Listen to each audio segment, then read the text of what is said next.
El sistema nervioso periférico está conformado por todos los nervios y neuronas que emergen del encéfalo y la médula espinal, es decir, a partir del sistema nervioso central. Esta red neural conecta el cerebro y la médula espinal con el resto del organismo, permitiendo el intercambio de información. De manera más sencilla, imagina el sistema nervioso central como la carretera principal. El sistema nervioso periférico estaría compuesto por todas las calles secundarias que salen y entran a la principal, y que además permiten que los impulsos nerviosos viajen desde y hacia las regiones más alejadas o periféricas del cuerpo humano. El sistema nervioso periférico está casi completamente constituido por nervios. Existen dos tipos de nervios: nervios craneales y nervios espinales. Funcionalmente pueden ser divididos en sistema nervioso autónomo y sistema nervioso somático. Ambos pueden ser subdivididos, el primero en simpático y parasimpático, y el segundo en motor y sensitivo. Al principio suena complicado de entender, pero no es tan difícil, así que lo dividiremos por partes, con ejemplos para que sea más fácil de comprender. Primero, informémonos un poco acerca de lo que compone. Los nervios craneales son nervios periféricos que inervan principalmente estructuras anatómicas de la cabeza y el cuello. La excepción a la regla la constituye el nervio vago, el cual además inerva varias vísceras torácicas y abdominales. Los nervios craneales se originan a partir de núcleos específicos ubicados en el encéfalo. Abandonan la cavidad craneal pasando a través de forámenes y se proyectan hacia las estructuras que son responsables de inervar. Se pueden clasificar en tres grupos según el tipo de información que llevan sus fibras: sensitivos, motores y mixtos. El segundo grupo de nervios periféricos son los nervios espinales, de los cuales tenemos 31 pares en total: 8 cervicales, 12 torácicos, 5 lumbares, 5 sacros y 1 coxígeo. Su numeración se relaciona con los niveles vertebrales. Los nervios cervicales se nombran según la vértebra ubicada inmediatamente bajo ellos. Los demás se nombran según la vértebra inmediatamente superior a ellos. Hay 8 nervios cervicales y 7 vértebras cervicales. El octavo nervio cervical es la única excepción a la regla antes mencionada y emerge entre la séptima vértebra cervical y la primera vértebra torácica. Cada nervio espinal comienza con múltiples raicillas que se unen entre sí para formar dos raíces principales que transportan fibras motoras, cuyos cuerpos neuronales se ubican en el asta cuerno anterior de la sustancia gris de la médula espinal. La raíz posterior transporta fibras sensitivas provenientes de neuronas, cuyos cuerpos neuronales se ubican en el ganglio de la raíz dorsal. En las regiones torácica y lumbar superior, la raíz anterior también transporta fibras autónomas provenientes de neuronas preganglionares simpáticas, cuyos somas se encuentran en el asta lateral de la sustancia gris de la médula espinal. Las raíces espinales anterior y posterior luego se unen entre sí para formar el nervio espinal, que transporta información mixta porque es motora y sensitiva. Los nervios espinales abandonan la columna vertebral a través de los denominados forámenes intervertebrales, ubicados entre dos vértebras adyacentes. Cada nervio entonces se divide en dos ramos llamados dorsal o posterior y ventral o anterior. Ambos transportan tanto información motora como sensitiva. Son mixtos. Los ramos posteriores se dirigen hacia atrás y se dividen en ramos que inervan estructuras del dorso, incluyendo la columna vertebral. Los ramos anteriores proporcionan inervación a la piel, músculo de los miembros y parte anterior del tronco. Inmediatamente después de la división del nervio espinal en dos ramos, se desprenden pequeñas fibras comunicantes. Estos ramos comunicantes, gris y blanco, establecen una conexión entre nervios espinales y los dos troncos simpáticos del sistema nervioso autónomo que corren a lo largo de la columna vertebral. Es importante considerar que los ramos comunicantes grises existen en todos los niveles de la médula espinal, mientras que los blancos solo desde T1 a L2.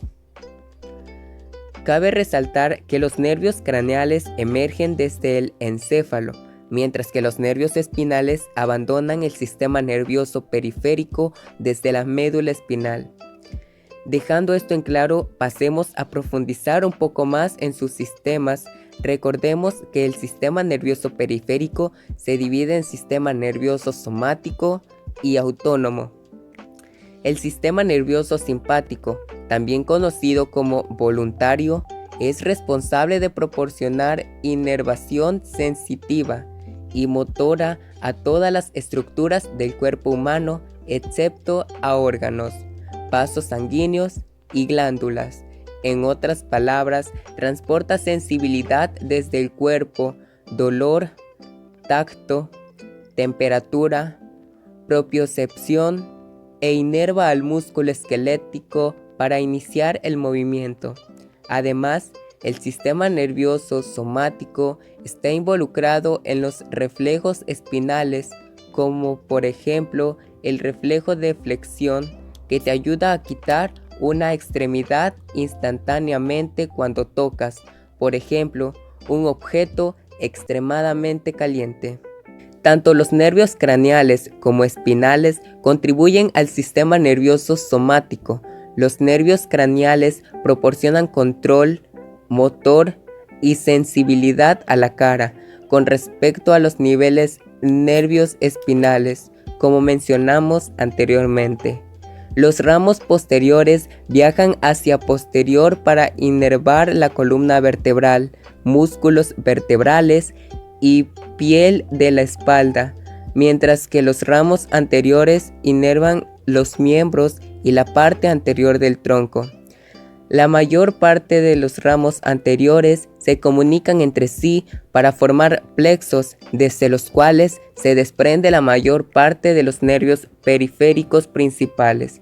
La excepción a esta regla son los ramos anteriores de la región torácica, que se distribuyen de forma relativamente independiente unos de otros sin formar plexos. Por ejemplo, los nervios intercostales y subcostal. Los plexos nerviosos formados por los ramos anteriores de los nervios espinales son C1 a C4, forman el plexo cervical. C5 a T1 forman el plexo braquial. T12 a L4 forman el plexo lumbar. LA4 a S4 forman el plexo sacro. Los plexos lumbar y sacro pueden también ser denominados en conjunto plexo lumbosacro, pero los mantendremos separados con el propósito de mantener claridad. Cada plexo nervioso proporciona numerosos nervios periféricos que conducen fibras motoras y sensitivas hacia y desde sus respectivas estructuras inervadas. Como recordarás, los nervios espinales representan el punto de origen de los nervios periféricos. Bien, un nervio espinal junto con sus ramos y la región de piel y músculos inervadas por él comparten un mismo origen embriológico. Los nervios espinales, a diferencia de los craneales, se encargan de que se mantenga una conexión entre los órganos y el tejido muscular con la médula espinal, para que así las señales y estímulos que vienen de estos lugares puedan llegar a centros superiores. Este sistema está conformado por los nervios, tanto motores, sensitivos y menormente mixtos, que son su subdivisión. Estos conforman a 12 pares craneales, es decir, tenemos al nervio óptico, el nervio olfatorio, el motor ocular común, nervio motor ocular externo, el nervio facial, el trigemino, el tróclea, el hipogloso, el glosofaríngeo, el nervio vago, el vestibuloclear y el nervio espinal. Los diferentes tipos de neuronas controlan o realizan diferentes actividades. Las neuronas motoras transmiten mensaje del cerebro a los músculos para generar movimiento. Las neuronas sensitivas detectan luz, sonido, olor, sabor, presión y calor, y envían mensajes sobre estas cosas al cerebro. Por lo tanto, participa en los movimientos oculares, en el olfato, en la vista, en la sensibilidad cutánea y movimientos de la cara, en la audición, en el equilibrio, en la sensibilidad, movimientos de lengua y de toda la zona del paladar, úvula, tímpano y faringe. Pero, ¿cómo hace el cerebro para mover un músculo? Ahora que conocemos más acerca de los nervios sensoriales y motores, será más fácil responder esa pregunta. Mover un músculo, por lo cual general implica la comunicación entre el músculo y el cerebro a través de los nervios. El ímpetu para mover un músculo puede originarse en el cerebro, como cuando una persona decide conscientemente mover un músculo, por ejemplo, para levantar un libro. O el impulso de mover un músculo tiene su origen en los sentidos. Por ejemplo, las terminaciones nerviosas especiales de la piel por la recepción sensorial. Esta información sensorial se envía al cerebro y este envía un mensaje al músculo para saber cómo responder. Esto por la vía nerviosa sensorial hacia el encéfalo, la vía nerviosa motora hacia el músculo. Si los receptores sensoriales de la piel detectan dolor o un cambio de temperatura, transmiten un impulso que llega al cerebro. El impulso viaja a lo largo de un nervio sensorial hasta la médula espinal. Cruza la sinapsis entre el nervio sensorial y una neurona de la médula espinal. El impulso va desde la neurona de la médula espinal hasta el lado opuesto de la médula espinal. El impulso asciende por la médula espinal y a través del tronco del encéfalo hasta el tálamo, que es un centro de procesamiento de la información sensorial ubicado en las profundidades del encéfalo. El impulso cruza una sinapsis en el tálamo hacia las fibras nerviosas que llevan el impulso de la corteza sensorial cerebral, el área que recibe e interpreta la información desde los receptores sensoriales. La corteza sensorial percibe el impulso, entonces se inicia el movimiento, lo que desencadena que la corteza motora, el área que planea, controla y ejecuta los movimientos voluntarios, genere un impulso. El nervio que lleva el impulso cruza hasta el lado opuesto de la base del cerebro. El impulso se envía a la médula espinal. El impulso cruza la sinapsis entre las fibras nerviosas de la médula espinal y un nervio motor que se encuentra en la médula espinal. El impulso se desplaza hacia el exterior de la médula espinal a lo largo del nervio motor. En la unión neuromuscular, el impulso cruza desde el nervio motor hasta los receptores situados sobre la placa motora terminal del músculo, donde el impulso estimula al músculo para que se mueva. Si la sensación se produce de repente y es grave, como sucede al pisar una piedra afilada o al tomar una taza de café muy caliente, el impulso puede viajar a la médula espinal y directamente da vuelta al nervio motor, sin pasar por el cerebro.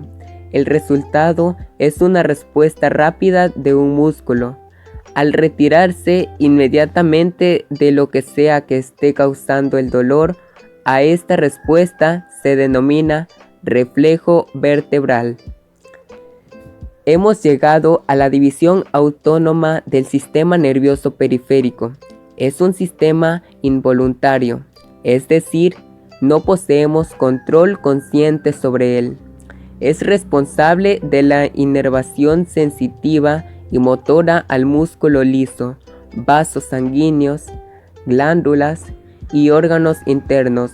Como tal, proporciona una regulación coordinada de las funciones glandulares y viscerales, jugando un rol en la mantención de la homeostasis. Los nervios autónomos también son periféricos, de modo tal que la estructura general de un nervio periférico discutida anteriormente se aplica igualmente. Sin embargo, hay una diferencia. Todos los nervios autónomos motores hacen sinapsis en un ganglio simpático o parasimpático. La porción del nervio que se encuentra antes del ganglio recibe el nombre de porción preganglionar y lleva la información hacia el cúmulo de somas neuronales. La parte localizada después del ganglio se denomina postganglionar y lleva el impulso en camino directo hacia el efector. Posee tres divisiones principales: simpática, parasimpática y entérica. Las fibras preganglionares de los nervios simpáticos abandonan la médula espinal a través de las raíces anteriores de los nervios T1 a L2, dando origen al término toracolumbar usado a veces para describirlo, ingresando al nervio espinal correspondiente. Las fibras luego viajan a través de los ramos comunicantes blancos hacia los ganglios paravertebrales de los troncos simpáticos ubicados a ambos lados de la columna vertebral. Algunas fibras hacen sinapsis aquí, mientras que otras viajan a través de ellos sin hacer sinapsis, abandonando los troncos simpáticos en forma de nervios espláncnicos: mayor, menor, imo o menor, lumbar y sacro. Estos nervios espláncnicos hacen sinapsis más cerca de sus órganos diana, en ganglios llamados prevertebrales. Estos ganglios prevertebrales son celíaco o articorrenales y mesentéricos, superior e inferior. Las fibras postganglionares luego se proyectan hacia sus estructuras diana, ya sea directamente o retornando a través de los ramos comunicantes grises y siguiendo el camino de los nervios espinales a lo largo del cuerpo. Más precisamente, los órganos involucrados son vasos sanguíneos, glándulas sudoríparas, músculos piloerectores, el iris y órganos internos. Un ejemplo de órgano diana del sistema nervioso simpático es la glándula suprarrenal. La actividad de los nervios simpáticos estimula la liberación de epinefrina o adrenalina por medio del sistema simpático suprarrenal medular. La división simpática prepara el cuerpo para lidiar con periodos de alta actividad física a través de acciones como regulación de los vasos sanguíneos a veces, pero no siempre, vasoconstricción, dilatación de pupilas, aumento del ritmo cardíaco y de la presión arterial y disminución de la peristalsis. La división parasimpática, también denominada a veces craniosacra, está dividida en sus partes craneal y sacra. Las fibras preganglionares de la porción craneal salen del tronco encefálico, dentro de los nervios craneales oculomotor, facial, glosofaríngeo y vago. Hacen sinopsis en los ganglios ciliar, pterigopalatino, óptico, submandibular y entéricos. Las fibras postganglionares finalmente irán a innervar las glándulas salivales de la cabeza, el iris y músculos ciliares del ojo, y en el caso del nervio vago, las vísceras torácicas y abdominales. Ayuda al cuerpo a conservar energía y posee funciones relacionadas con el descanso y la digestión, alimentación y reproducción. Esto es llevado a cabo mediante acciones que disminuyen el ritmo cardíaco, estimulan la secreción glandular e incrementan la peristalsis. El sistema nervioso parasimpático también está involucrado en la excitación sexual y secreción lacrimal, llanto. Las fibras preganglionares de la porción sacra están mucho más restringidas. Solo emergen de la médula espinal a través de las raíces anteriores de los nervios S2 a S4. Conforman los nervios espláncnicos pélvicos, innervando finalmente las vísceras pélvicas, colon descendente, colon sigmoide, recto, vejiga, pene o clítoris. El sistema nervioso entérico yace en el interior de las paredes del tracto gastrointestinal y está conformado por los plexos mientérico y submucoso. Ambos trabajan en conjunto para controlar la peristalsis dentro del sistema digestivo. Este sistema es a menudo descrito como un segundo cerebro, ya que actúa independientemente. En breve, el sistema nervioso simpático nos activa para ponernos en una actitud defensiva. Si algo nos alarma, el sistema simpático acelera el latido cardíaco, enlentece la digestión, eleva el azúcar en la sangre, dilata las arterias y nos enfría por medio de la sudoración, poniéndonos alerta y listos para la actividad. Cuando el estrés pasa, el sistema nervioso parasimpático produce los efectos opuestos, ya que conserva la energía disminuyendo la frecuencia cardíaca, baja los niveles de azúcar y así sucesivamente.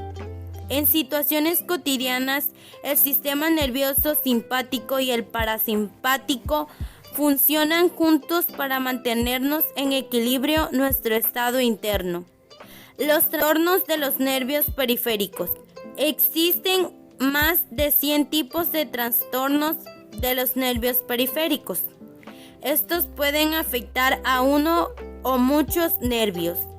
Las causas de los trastornos de los nervios periféricos pueden ser hereditarias o adquiridos, causados por la exposición a toxinas, lesiones, infecciones o trastornos metabólicos o inflamatorios.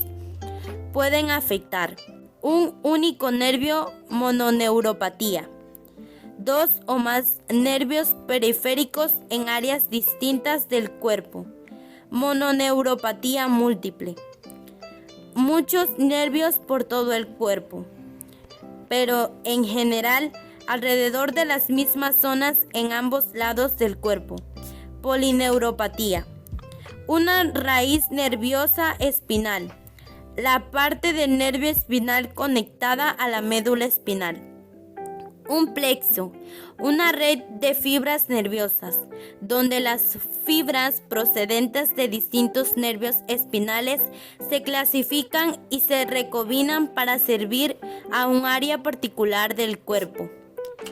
La unión neuromuscular, donde el nervio y el músculo se conectan.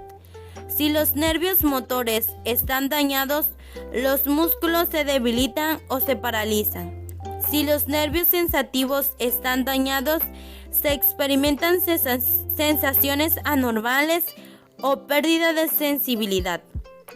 Para un mejor diagnóstico, evaluación médica. Posible electromiografía. Estudios de conducción nerviosa. Pruebas de diagnóstico por la imagen o una biopsia. Ante la sospecha de una neuropatía hereditaria, las pruebas genéticas. Para diagnosticar un trastorno de los nervios periféricos, los médicos piden a la gente para describir sus síntomas, incluyendo: ¿cuándo comenzaron los síntomas? ¿Qué síntomas aparecieron primero? ¿Cómo se han modificado los síntomas con el tiempo? ¿Qué partes del cuerpo se ven afectadas? ¿Qué alivia y qué empeora los síntomas? Los médicos también preguntarán acerca de posibles causas, como si ha sufrido una infección u otros trastornos, ya que puede haber estado expuesto a toxinas. Si algún miembro de la familia ha tenido síntomas similares, esta información orienta al médico sobre la causa de los síntomas. Un examen físico y neurológico exhaustivo puede ayudar a identificar la causa. Se evalúan los siguientes: la sensibilidad. Si el sujeto puede sentir estímulos normalmente o tiene algunas sensaciones anormales como hormigueo. Fuerza muscular, reflejos, nervios craneales. Los hallazgos de la historia clínica y la exploración física pueden surgir posibles causas y las pruebas pueden ser necesarias. Las pruebas pueden incluir la siguiente: electromiografía y estudios de conducción nerviosa para ayudar al médico a determinar si el problema se encuentra en los nervios, en la unión neuromuscular o en los músculos. Pruebas de diagnóstico por la imagen para detectar anormalidades que afectan los nervios craneales o la médula espinal y descartar otras causas de los síntomas.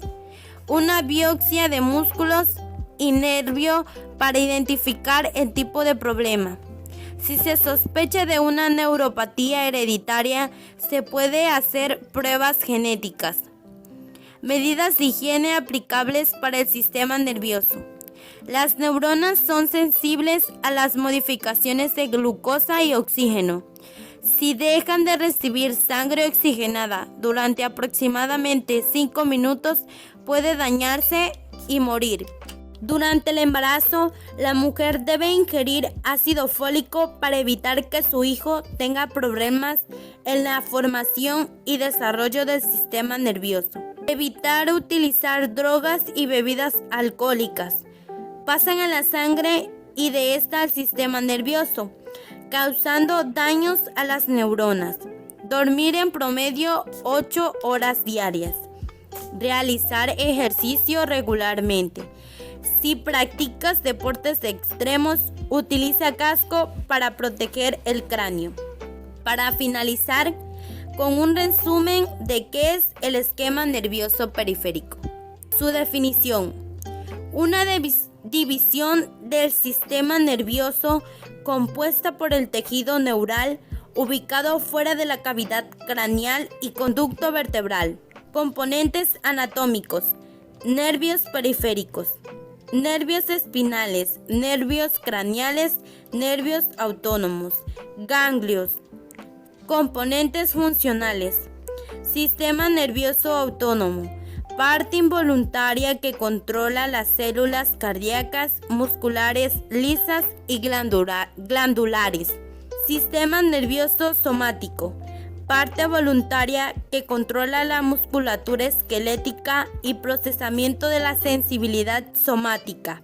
Función: conduce información motora y sensitiva entre el sistema nervioso central y tejidos corporales periféricos.